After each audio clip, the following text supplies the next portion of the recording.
Hi friends, அஸ்ஸலாமு அலைக்கும். இன்றைக்கி நம்ம வந்து மிளகா கிள்ளி சாம்பார் எப்படி வைக்கலான்னு பார்க்கலாம். அதுக்காக நான் பருப்பை வாஷ் பண்ணி குக்கரில் ஏற்றிட்டேன். ஃபஸ்ட்டு வெறும் பருப்பை நம்ம விசில் வச்சு எடுத்துக்கலாம், வேக வச்சு. ஓகே ஃப்ரெண்ட்ஸ், பருப்பு வெந்துட்டுருக்கு. நம்ம அதுக்குள்ளே தாளித்து விட்டுடலாம். கடுகு ஒரு ஸ்பூன், சீரகம் ஒரு ஸ்பூன் போட்டுக்கலாம். கடுகு வெடிஞ்சிடுச்சு. காஞ்ச மிளகா போட்டுக்கலாம், பூண்டு போட்டுக்கலாம், கருவேப்பிலை போட்டுக்கலாம், ஆனியன் போட்டுக்கலாம்,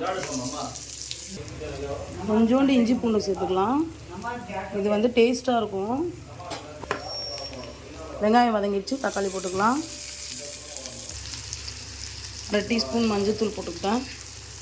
நான் பருப்பு வேக வைக்கும்போது பச்சை மிளகா போட மறந்துட்டேன். ஸோ அதனால் 1/2 டீஸ்பூன் மட்டும் மிளகாத்தூள் சேர்த்துக்கிறேன். கொஞ்சோண்டு சாம்பார் தூள் கொஞ்சமாக போட்டுக்கலாம். இந்த மிக்ஸை இந்த பருப்பில் சேர்த்துக்கலாம். பெருங்காயம் போட்டுக்கலாம். அப்புறம் கொத்தமல்லி போட்டுக்கலாம். ஒரு கொதி வந்த அப்புறம் ஆஃப் பண்ணிக்கலாம். இந்த பாருங்கள், இந்த மாதிரி கொதிச்சிடுச்சு. இப்போ நம்ம ஆஃப் பண்ணிக்கலாம். ஓகே ஃப்ரெண்ட்ஸ், பிடிச்சிருந்தால் லைக் பண்ணுங்கள், ஷேர் பண்ணுங்கள், சப்ஸ்கிரைப் பண்ணுங்கள். பாய். என் ஹஸ்பண்ட் பின்னாடி நிற்கிறாரு, அதனால் ஷையாக இருக்குது. பாய்.